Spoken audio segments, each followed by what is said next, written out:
அஸ்வின்ஸ் இனிப்பு காரம் பேக்கரி மற்றும் சைவ உணவகம். 890 கோடி ரூபாய் மதிப்பீட்டில் நவீனமயமாக உள்ள சென்னை தாம்பரம் ரயில் நிலையம் சென்னையின் அடையாளமாக மாற உள்ளது.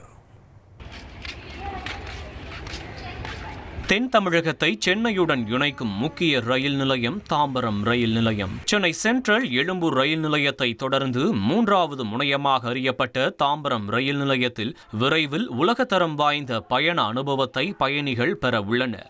அம்ரித் பாரத் திட்டத்தின் கீழ் இந்தியாவின் முக்கிய ரயில் நிலையங்கள் மேம்படுத்தப்பட்டு வரும் நிலையில் தாம்பரம் ரயில் நிலையமும் இந்த திட்டத்தின் கீழ் இணைக்கப்பட்டு பொங்கல் பரிசாக ரயில்வே துறை அறிவித்துள்ளது. இதனால் சென்னை வாசிகள் மட்டற்ற மகிழ்ச்சி அடைந்துள்ளனர்.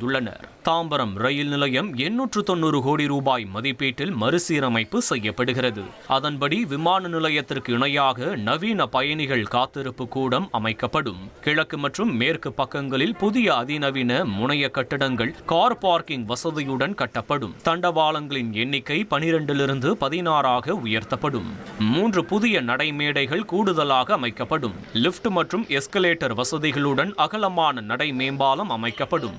ரயில்வே துறையின் இந்த அறிவிப்பிற்கு நன்றி தெரிவித்துள்ள ரயில் பயணிகள் சங்கத்தினர் இந்த திட்டத்திற்கு நடப்பாண்டிலேயே நிதி ஒதுக்கி பணிகளை தொடங்க வேண்டும் என கோரிக்கை விடுத்துள்ளனர். இந்த திட்டமே கொஞ்சம் தாமதம் ஆயிடுச்சு. ஒரு 2 ஆண்டுகளுக்கு மேல தொடர்ந்து நம்ம ஃபாலோ பண்ணதுனால இந்த திட்டம் இன்னைக்கு இந்த ரயில்வே அமைச்சகம் அமைச்சர் சொல்லியிருக்காங்க. இந்த திட்டத்துக்கு அதிக பொருட்செலவு தேவைப்படுது, 900 கோடி கிட்ட தேவைப்படுதுன்னு சொல்றாங்க. PPP மோடுன்னு சொல்றாங்க.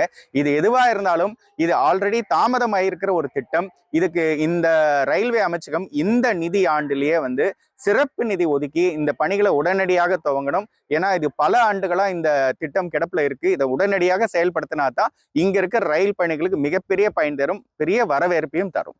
தந்தி டிவி செய்திகளுக்காக செய்தியாளர் மீரான். அஸ்வின்ஸ் இனிப்பு காரம் பேக்கரி மற்றும் சைவ உணவகம்.